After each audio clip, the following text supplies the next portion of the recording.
Cześć, witam Was. Moi drodzy, zanim zacznę dzisiejszy temat, a tematem będzie wczorajszy spęd obrońców księdza Salcesona w Warszawie, chciałbym tutaj na samym wstępie wyjaśnić tym mniej zorientowanym, mniej myślącym,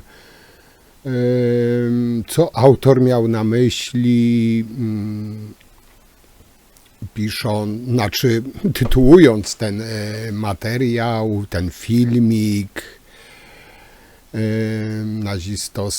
o nazistach chyba,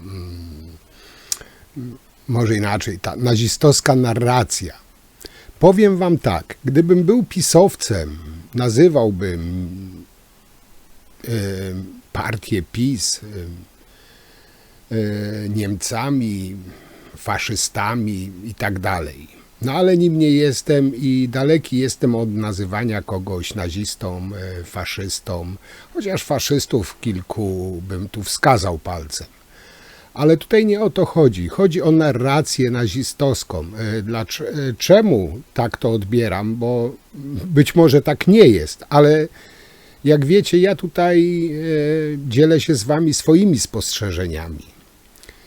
I żywcem przypomina mi to, co wczoraj usłyszałem, to, co wczoraj zobaczyłem, żywcem wyciągnięte przemówienia, nie wiem, Hitlera, Goebbelsa, Himmlera do ludu. Pisowska narracja nieodparcie kojarzy mi się właśnie z nazistowską narracją. I tak naprawdę mógłbym, że tak powiem, bezkarnie partię Kaczyńskiego nazywać partią faszystowską, ponieważ rok czy 2 lata temu Sąd Okręgowy w Warszawie prawomocnym wyrokiem oddalił powództwo PiS, które skarżyło nazywanie tej partii mianem faszystowskiej. Sąd stwierdził fakt, z którym trudno dyskutować. PiS jest partią o wyraźnie faszystowskich, autorytarnych i wodzowskich chciałam trudne słowo powiedzieć, kontacjach. I tutaj w tym miejscu warto chyba przypomnieć cechy faszyzmu, które zdefiniował Umberto Eco. Czyli to nie są moje wymysły. I tutaj wam podam kilka przykładów. Pierwsze, brak miejsca na rozwój wiedzy. To jest taki typowy tradycjonalizm. 2, odrzucenie modernizmu i irracjonalizm. 3, kult działania dla samego działania. Podejrzliwy stosunek do świata intelektualnego. 4, uznanie odmiennych poglądów za przejaw zdrady. No skąd my to znamy? Rasizm. Skąd my to znamy? Szukanie poparcia przede wszystkim u sfrustrowanych klas średnich. Nacjonalizm, wiara w teorie spiskowe. Postrzeganie wrogów jednocześnie jako nadzwyczajnie silnych i nadzwyczajnie słabych. No tutaj się na chwilę zatrzymam. Tusk jest oczywistym wrogiem. Wyobraźcie sobie, przecież znacie narrację pisowców. No, Tusk wszystkiemu był winien zarządów PiS, no ale jednocześnie mówili, że Tusk nic nie potrafi. No, taki właśnie typowy przykład faszyzmu. Uznanie, że pacyfizm jest równoznaczny z brataniem się z wrogiem i postrzeganie ludzkiego życia jako wiecznej walki. Pogarda dla słabych. Kult śmierci. No, skąd my to znamy? No, Jarosław tańczy na trumnach już od wielu lat. Dalej, kult męskości, czyli lekceważący stosunek do kobiet, bezwzględne prześladowanie wszystkich niekonformistycznych skłonności seksualnych, przekonanie, że jednostka praw jako tych nie ma, połączenie z wyobrażeniem sobie narodu jako monolitu wyrażającego wspólną wolę, czyli wolę Jarosława. No i Nowomowa. No Jarosław w Nowomowie jest najlepszy, chociaż nie tylko Jarosław. A więc tak, powoli przechodzimy do tematu głównego. Chodzi o ten spęd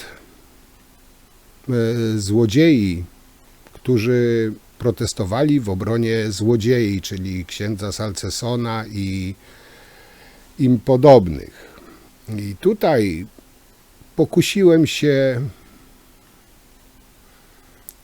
pokusiłem się o przedstawienie Jarosława jako głównego mówcy, chociaż głównym bohaterem w dzisiejszym materiale będzie doktor Jaki, ale o nim za chwilę i o nim też parę słów muszę powiedzieć. Ale pozwólcie, że dzisiaj Jarosława będzie mało, bo Jarosław też ma mowę nienawiści, wszędzie wrogowie, wszędzie. Generalnie rzecz biorąc, na tym całym spędzie było podżeganie do, buntu, ja to odebrałem, że jakby namawiali, do rozlewu krwi, siłowego przejęcia władzy. Oni się nie potrafią pogodzić z utratą władzy i wykorzystują wszystko i wszystkich, żeby przejąć z powrotem władzę i niekoniecznie legalnie, niekoniecznie w wyborach. To, co się stało wraz z 13 grudnia, a co umożliwił 15 października, wybory 15 października, to jest w gruncie rzeczy swoisty najazd na Polskę. Najazd bez użycia wojsk, bez użycia broni, obcych wojsk. Ale to jest najazd. I musicie Państwo wiedzieć, że naszym świętym obowiązkiem jako Polaków jest zrobić absolutnie wszystko, żeby to się nie udało. I w tym wymiarze już dzisiaj nam znanym, i w tym wymiarze, który też jest znany, bo on jest po prostu w papierach dotyczących zmian traktatu w Unii Europejskiej. To, powtarzam, jest ta nasza stawka. I musimy o to bardzo, ale to bardzo zdecydowanie wszelkiego rodzaju metodami walczyć. Moi drodzy, i tak mówiłem, pokuszę się tutaj o moją wersję przedstawienia Jarosława na tym całym spędzie. Jak to pisowska propaganda TV Republika zapowiedziała, wielki protest. O tym wielkim proteście też parę słów, ale pozwólcie, że przedstawię Jarosława, jak ja bym go przedstawił dla jego wiernych fanatyków. A więc tak, książę Jarosław,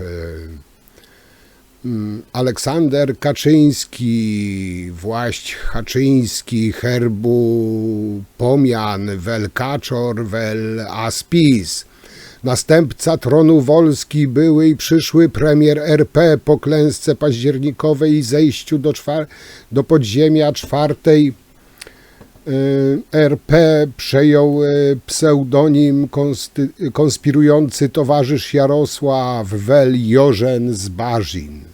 Szanowni Państwo, naczelnik państwa, prezes Jarosław Kaczyński, panie naczelniku, ja, skromny lewak z gorszego sortu, melduję podnośnie na uroczyste przejęcie przez pana naczelnika państwa polskiego powitanie naszego umiłowanego przywódcy, nowego Zbawiciela Wolski, obrońcy Europy przed islamem, wielkiego higienisty, niezłomnego i charyzmatycznego, przypadkowo nieinternowanego, cudownego ocalenia prezesa, premiera, prawie że prezydenta Jarosława. Władze okupacyjne czwartej RP, a ściślej rzecz biorąc sam Donald ośmielił się torturować święty Salceson i dwie białogłowy z twojej trzódki. Nadprezesie Jarosławie, pora rozpocząć wielki protest przeciwko tym niemieckim sługom, co torturują skromnych kapłanów i białogłowy z PiS. No i jak myślicie, czy naszemu Jarosławowi by się to spodobało, taka zapowiedź. Być może zostanę kaczystą i będę wyznawał świętego Jarosława, będę go zapowiadał. No myślę, że jakieś tam zdolności mam. Nie to co Janusz, no bo Janusz to jest Janusz. Janusz jest mistrzem w dramaturgii, zapowiedzi. Zresztą posłuchajcie. Polacy pod Sejmem protestują dziś przeciwko zatrzymaniu i więzieniu księdza Michała Olszewskiego, przeciwko praktykom, które pamiętamy z komunistycznej PRL. Dość bezprawia, słyszą Państwo? Dość bezprawia. Niech to usłyszy Donald Tusk, niech to usłyszy Adam Bodnar. Polacy nie godzą się na to, aby torturować księdza Michała Olszewskiego, uwolnić księdza Michała Olszewskiego. A więc tak, moi drodzy, jak wiecie, wczoraj był wielki protest. Kaczyński nawoływał do tego protestu z całej Polski, z niemalże 40-milionowego narodu. Uzbierało się jakieś 4,5 tysiąca kaczystów, prawdziwych patriotów, którzy bez mrugnięcia okiem stawili się na wezwanie Jarosława. Wszyscy oczywiście miłośnicy kradzionego salcesonu. Kaczyński wzywał do obrony kradzieży. Prawdziwi Polacy kochają wszystko, co jest kradzione. Także miała być wielka jakaś tam manifestacja, wyszedł kapiszon, około 4,5 tysiąca, można powiedzieć, pożytecznych idiotów, i oczywiście plus Kaczyński. Ale tak naprawdę, cytując słowa Szydłowej, Oborowej, Szydłowej, chciałoby się powiedzieć, wystarczyło nie kraść. No dobra, wiec zorganizowany przez PiS odbył się w obronie księdza, który trafił do aresztu. Ten tak zwany duchowny przebywa tam w związku z zarzutami dotyczącymi przekroczenia uprawnień, poświadczenia nieprawdy, wyrządzenia szkody majątkowej. Ksiądz Salceson Olszewski to prezes Fundacji Profeto, która dostawała sowite dotacje z Funduszu Sprawiedliwości. Ten, nazwijmy to żartobliwie, kontrowersyjny ksiądz zasłynął także jako egzorcysta, który wypędzał ducha wegetarianizmu salcesonem. O tym już zresztą mówiłem. I tutaj według policji pod Sejmem zebrało się około 4,5 tysiąca osób. Na wiecu oczywiście też nie mogło zabraknąć samego Jarosława Zbawiciela. Kaczyński w tym swoim płomiennym przemówieniu nie gryzł się w język. Zresztą nie tylko Kaczyński. Krytykował Tuska oraz jego rząd. Standard, norma, klasyk. Kaczyński zarzucił m.in. łamanie praworządności, przekraczanie granicy, a samego Olszewskiego Kaczyński określił mianem więźnia politycznego, czyli kolejny więzień polityczny, torturowany okrutnie. Zresztą o tym już mówiłem nieraz, nie będę tutaj tego powielał. Oczywiście na żywo wszystko nadawała Rosja Today, czyli Republika.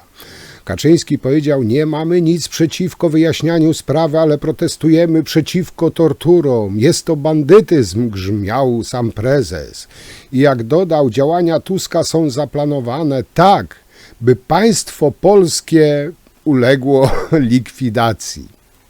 Jak dodał, nie chodzi o to, że Polska zniknie z map, ale będzie to teren sterowany z zewnątrz, powiedział Kaczyński. Jesteśmy i walczymy w obronie praworządności, w obronie księdza Michała i innych poddawanych torturom. Dobra. Nie, to zostawię bez komentarza. Tak naprawdę, moi drodzy, Kaczyński już od lat w ten sam karykaturalny sposób postrzega rzeczywistość. Wydaje mu się, że jak PiS traci władzę, to Polska traci niepodległość, traci suwerenność. No, facet, jak dla mnie, ewidentnie nadaje się po prostu do tworek na leczenie.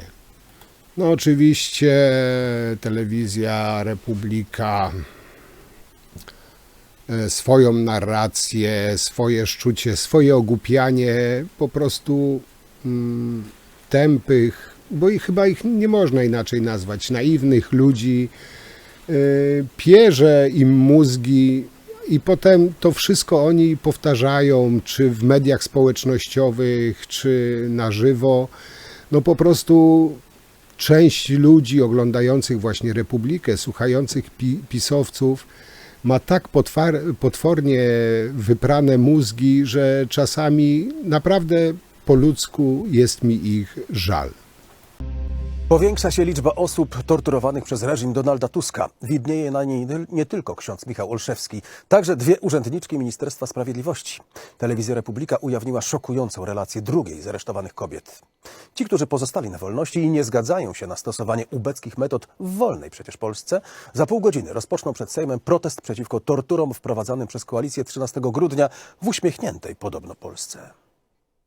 Światło dzienne ujrzały kolejne szokujące informacje. Tym razem przekazane zostały przez panią Urszulę, jedną z byłych urzędniczek Ministerstwa Sprawiedliwości, zatrzymaną w związku z Funduszem Sprawiedliwości. Z jej relacji wynika, że brutalne działania służb są wynikiem decyzji podejmowanych na wyższym szczeblu. Zostałam zatrzymana przez ABW w liczbie kilkunastu funkcjonariuszy, którzy 26 marca 2024 roku wkroczyli do mojego domu i na oczach obudzonego dziecka w atmosferze krzyku i agresji skuli mnie kajdankami. Chwilę wcześniej, robiąc hałas na całą ulicę, ABW próbowało wyważyć drzwi, mimo iż krzyczałam, aby tego nie robić, bo już schodzę otworzyć. Na moje pytanie, czemu akcja jest prowadzona tak agresywnie, zważywszy, że nie utrudniam czynności i nie stanowię zagrożenia, funkcjonariusz mi otwarcie powiedział, że oni też woleliby tego tak nie robić, ale otrzymali z góry takie polecenie na odprawie, która odbyła się w przeddzień. Kobiecie utrudniano kontakt z adwokatem. Mimo postawionych zarzutów dotyczących przekroczenia uprawnień urzędniczych, była traktowana jak najgroźniejszy przestępca. Zostałam zawieziona przez ABW na tzw. dołek, to jest do policyjnej izby zatrzymań. Tam traktowano mnie dość brutalnie. Zabrano wszystkie moje rzeczy, nawet sweter, choć było zimno. Podczas korzystania z toalety byłam nadzorowana przez funkcjonariuszy mężczyzn przez okienko w drzwiach. Niektórzy wprost patrzyli na mnie, jak załatwiam swoje potrzeby fizjologiczne. Podobnie, gdy myłam się pod prysznicem. Było to upokarzające. Oczywiście niedobra jest władza, która wydaje takie polecenia, ale jest przerażające, że służby są tak wyszkolone, że nie stawiają najmniejszego oporu. Przecież teraz zastanówmy się, jakie konsekwencje powinny być wyciągnięte wobec tych mężczyzn, którzy obserwowali tą nagą kobietę pod prysznicem. Oni złamali prawo, oni powinni być ukarani. Działania służb wobec zatrzymanych wypełniają prawną definicję tortur zgodnie z wytycznymi ONZ. O 17:30 przed Sejmem protest przeciwko torturom reżimu Tuska. Oglądając Republikę czy słuchając pisowców, no nie ma co się dziwić, że naród jest tak głupi, tak zmanipulowany, takie brednie bez namysłu powtarza to publicznie, powiela te wszystkie bzdury. Wiecie co, wpadłem tutaj w takiej małej przerwie, wpadłem na pewien pomysł, może podrzucę temat tym prawakom, czy jak tam się oni nazywają. No, myślę, że załapią temat króciutko i zaraz wracam do tematu, ale to myślę, że sprowokuje do myślenia. Otóż dostałem wiadomość z ostatniej chwili. Moi drodzy, trwają prześladowania polskich patriotów w Niemczech. Niemiecka policja zatrzymała polskich chłopców specjalizujących się w kradzieży luksusowych samochodów marki Porsche. Do aresztowania doszło w Wiesbaden Krótko po tym, jak podejrzani zwinęli Porsche warte bagatela 130 000 euro.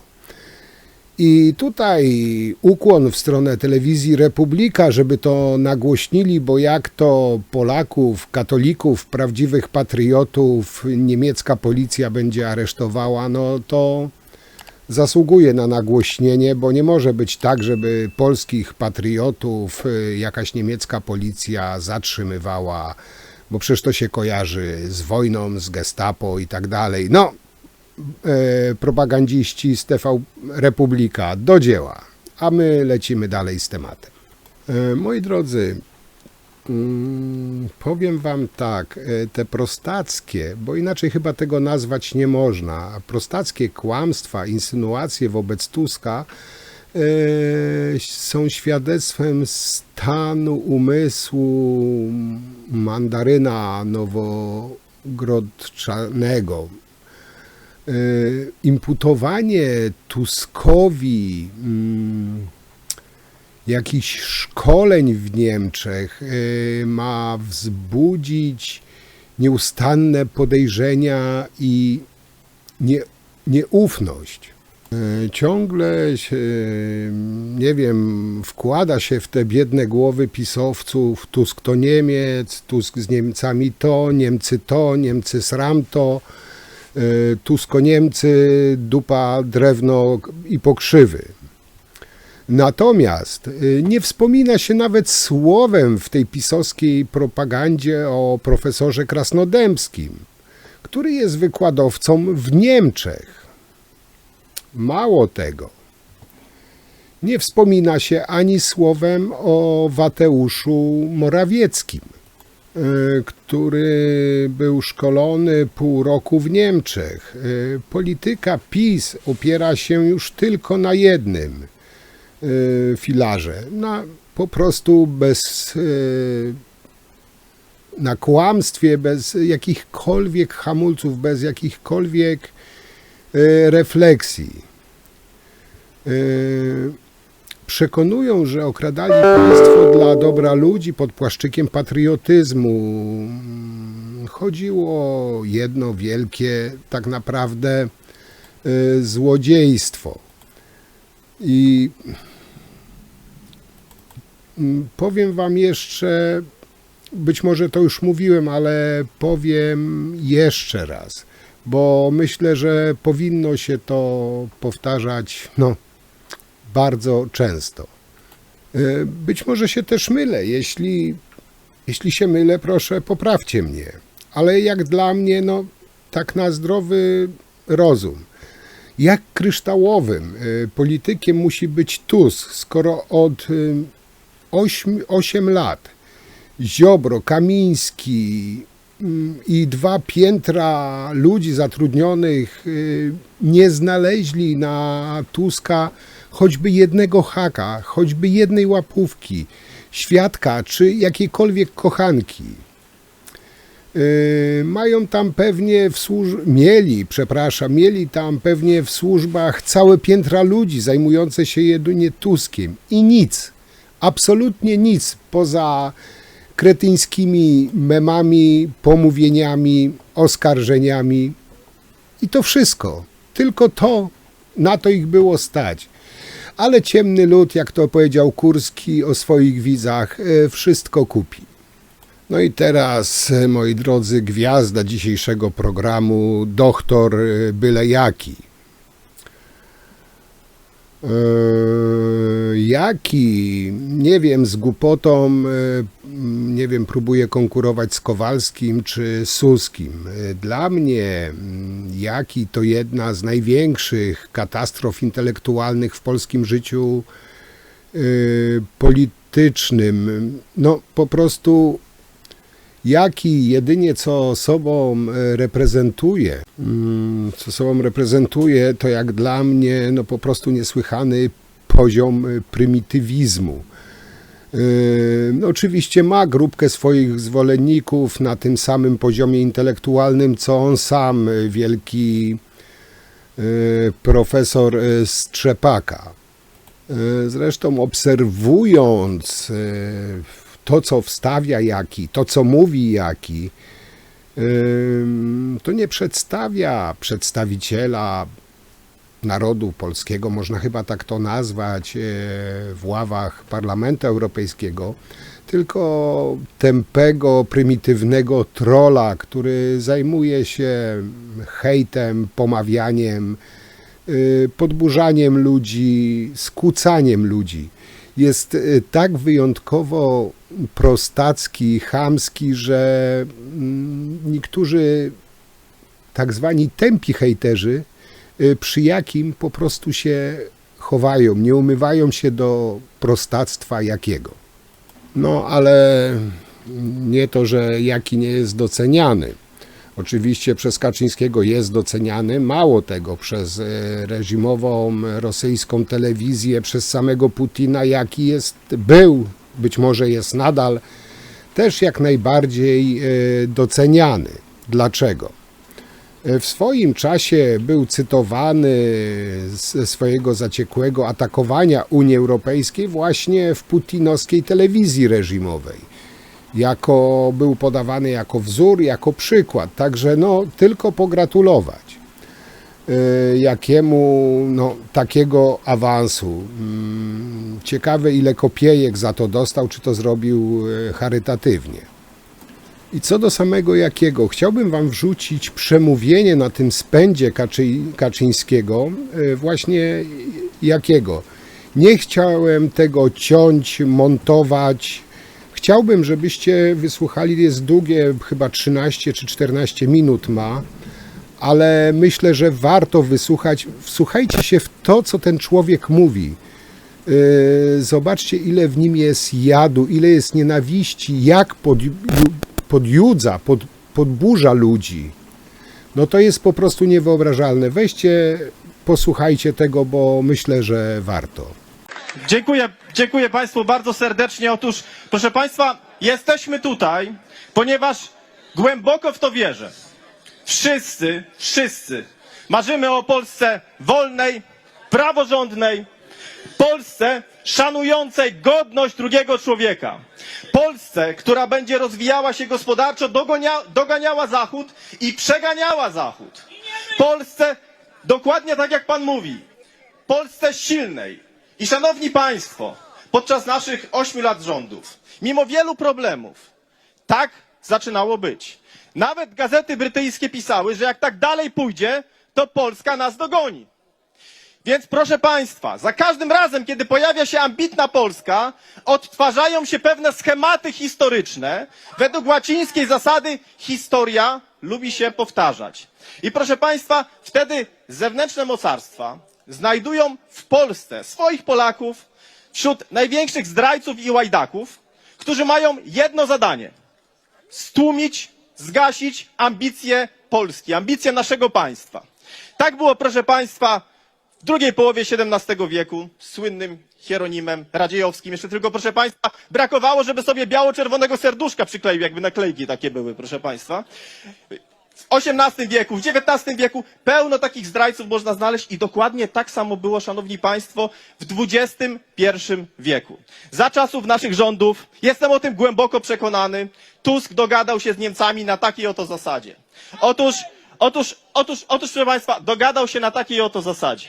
To znaczy, wy pomożecie mi wrócić do władzy za pomocą waszych narzędzi przemocy, o których zaraz jeszcze powiem, a ja w zamian za to zatrzymam inwestycje rozwojowe, wszystkie te, które wam zagrażają, i dodatkowo raz na zawsze załatwię obóz, który reprezentuje ambicje naszego państwa. Jestem przekonany, że była taka umowa. I proszę Państwa, jeżeli ktoś ma co do tego wątpliwości, to wystarczy spojrzeć na fakty. Fakty są, proszę Państwa, a fakty w tej sprawie są takie. Zobaczcie, inwestycje rozwojowe, proszę bardzo. Centralny port komunikacyjny w tej najbardziej ambitnej wersji powstrzymany, porty powstrzymane, rozbudowa portów, Odra powstrzymana. Proszę Państwa, to jest tak. Atom, to jest wszystko tak. Wszystko, co zagrażało niemieckim interesom, powstrzymane. Zrzeczenie się już reparacji czy odszkodowania, proszę bardzo. I przystąpiono, i proszę Państwa, na bazie takiego układu, na bazie takiej gleby nie może powstać nic dobrego. I powstała, proszę Państwa, coś powstała doktryna Klausa Bachmana. To znaczy niemieckiego publicysty, który powiedział, teraz będzie czas, jak Tusk doszedł do władzy, rozprawić się z opozycją i tutaj zacytuję. Metodami policyjnymi. Metodami policyjnymi. I proszę państwa, oni od razu przystępują, zobaczcie państwo, przystępują do akcji. Zobaczcie tych ludzi. Całkiem niedawno mieli napisane niemalże na czole konstytucja. A co dzisiaj zrobili z tą konstytucją? Zrobili z niej brudną ścierkę, dlatego że wyżej postawili uchwałę od polskiej ustawy zasadniczej. Proszę państwa,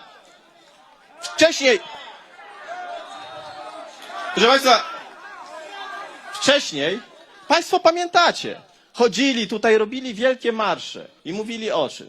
Mówili, że orzeczenia Trybunału Konstytucyjnego, decyzje Trybunału Konstytucyjnego są ostateczne i nie ma co z nimi dyskutować.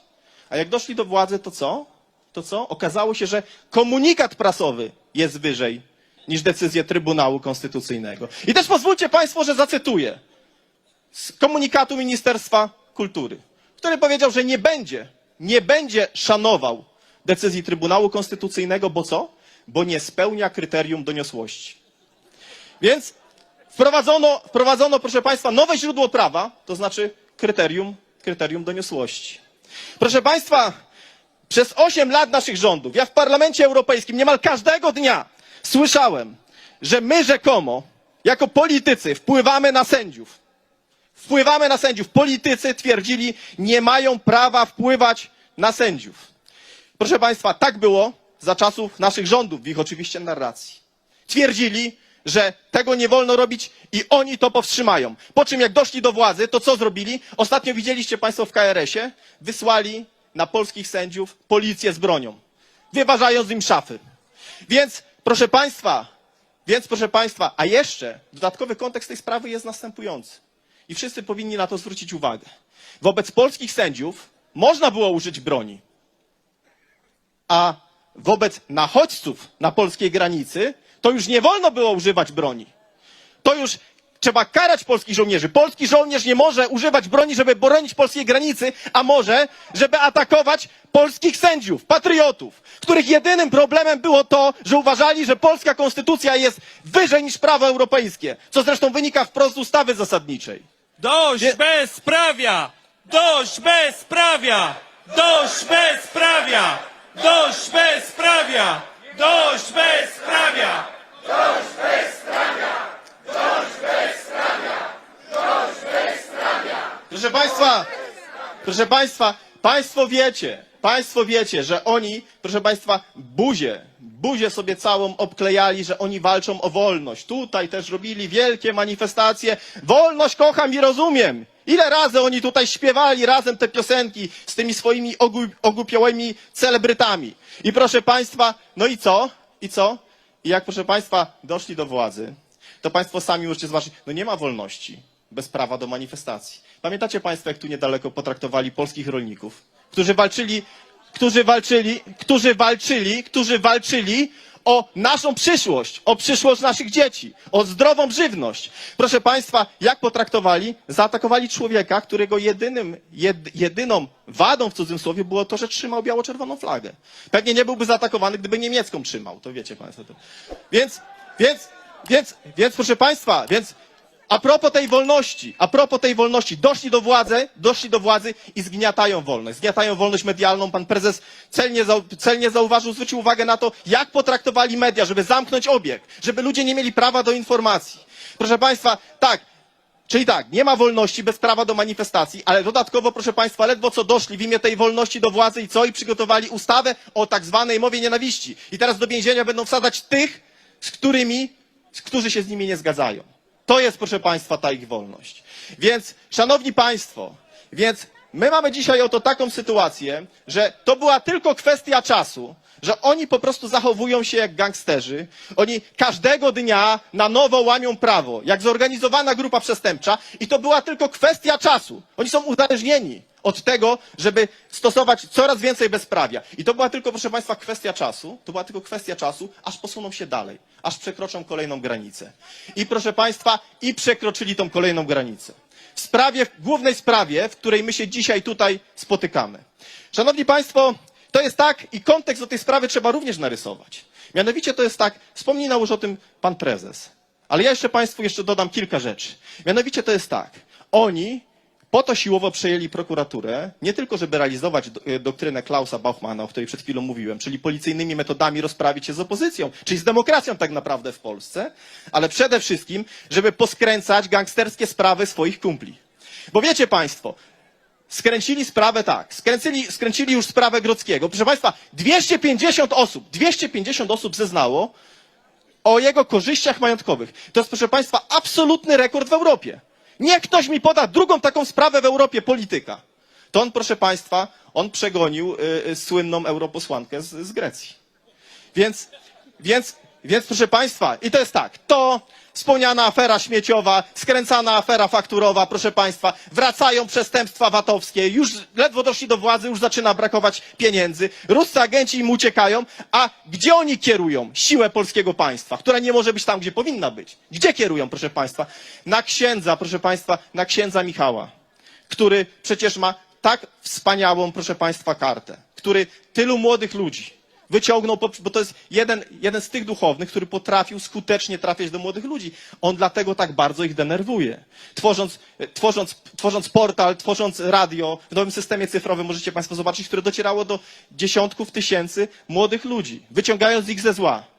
I jest, proszę państwa, coś w tym takiego, że to zło tak mocno atakuje księdza Michała. Widocznie jest w nim coś tak dobrego, dlatego oni chcą go zniszczyć.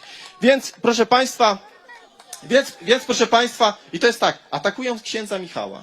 I to jest tak, tych wszystkich swoich gangsterów wypuszczali, poskręcali im sprawy, a księdza Michała do aresztu w sposób upokarzający torturują za to, że rzekomo mu zarzucają, że miał zły statut swojej fundacji. Przecież wokół tego jest tworzona, proszę państwa, cała ta sprawa. Oni nie potrafią mu udowodnić, że on wziął coś dla siebie, bo nie ma takiej możliwości, proszę państwa. On budował wspaniały ośrodek. Każdy z państwa może zobaczyć, on stoi.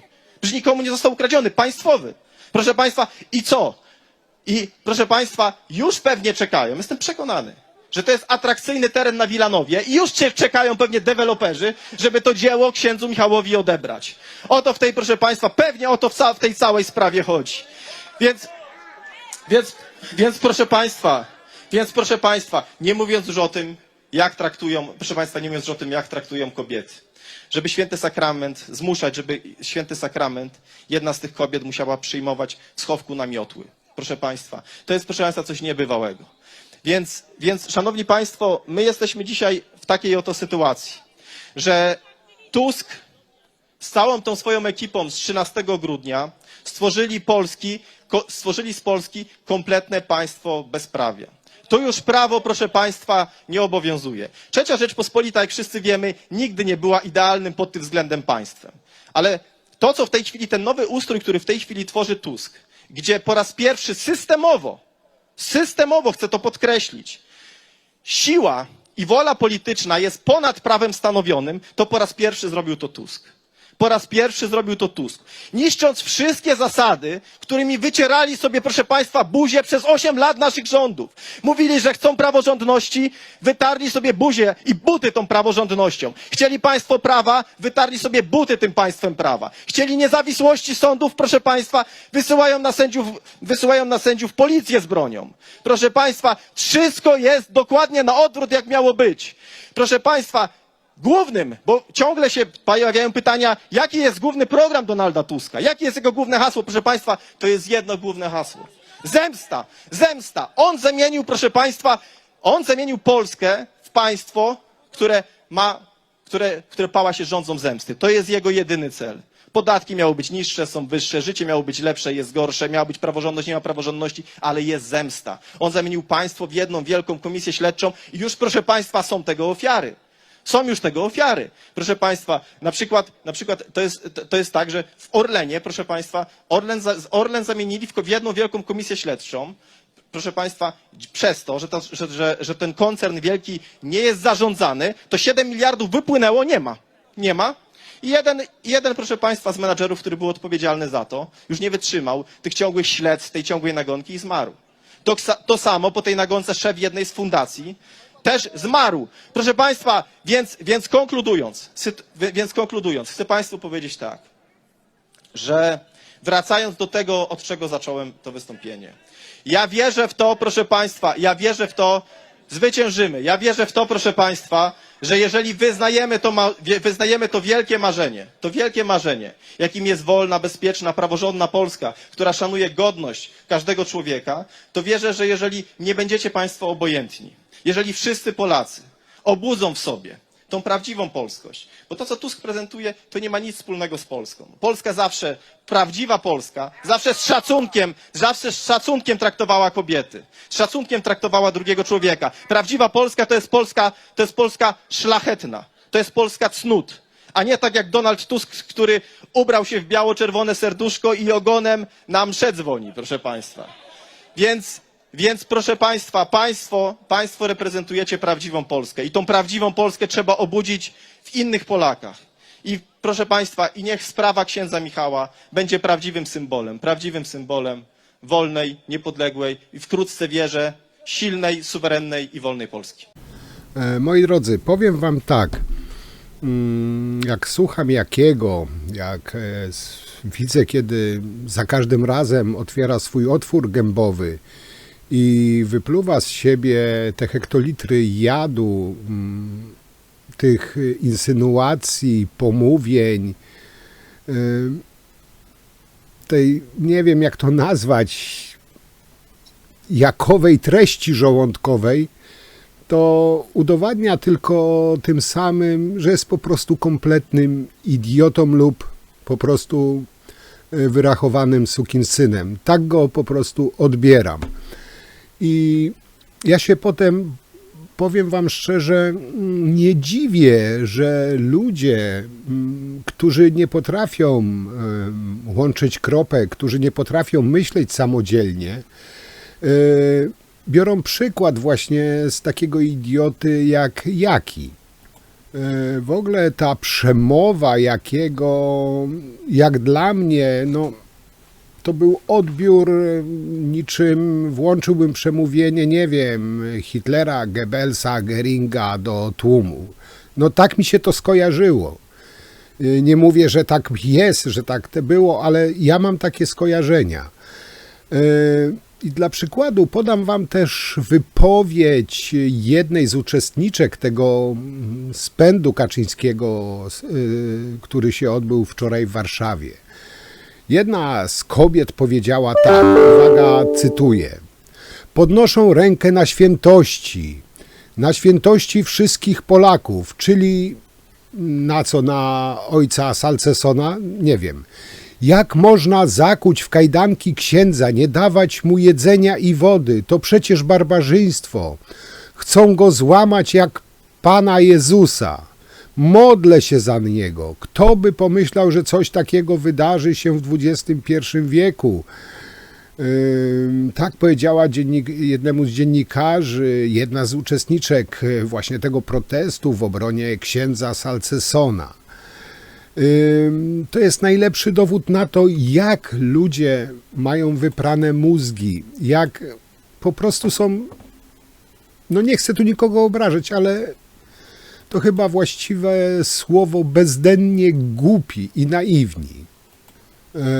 Mówią, piszą o tym, że Kaczyński jest inteligentny, że jest strategiem politycznym, że jest geniuszem. Powiem wam tak, on po prostu trafił na głupich ludzi, których otumanił, a oni mu uwierzyli i stworzyli ten niby wielki sukces PiS i Kaczyńskiego.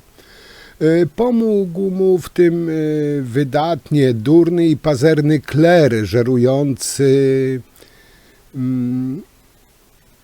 żerując, można powiedzieć, jego bezeceństwa. Mówię o Kaczyńskim, licząc na to, że kasa będzie się sypać ciągle nie wiadomo skąd.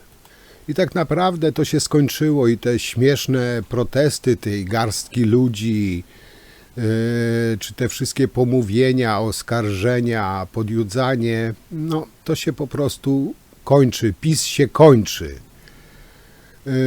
Skończyło się tak, no prawie katastrofą dla Polski, mówię o rządach PiS. I to jest właśnie ten cały geniusz Kaczyńskiego. I tak powiedziałem, dla mnie ta narracja pisowców za każdym razem teraz, od jakiegoś czasu, coraz bardziej właśnie przypomina narrację nazistów, tą nazistowską, te przemówienia, szukanie wrogów, robienie z kogoś wroga, pomawianie, oczernianie, ten niby patriotyzm. Zresztą kaczyści, jak dobrze wiecie, gęby mieli pełne frazesów o patriotyzmie, o polskości, a kraj doprowadzali do ruiny. Także na szczęście to się skończyło. No, wiem, że dzisiejszy materiał długi wyszedł, ale myślę, że dość ciekawy i jak zawsze piszcie wasze opinie, wasze spostrzeżenia. Ja wam już bardzo dziękuję. No i do zobaczenia jak zawsze przy następnym materiale. Trzymajcie się, cześć.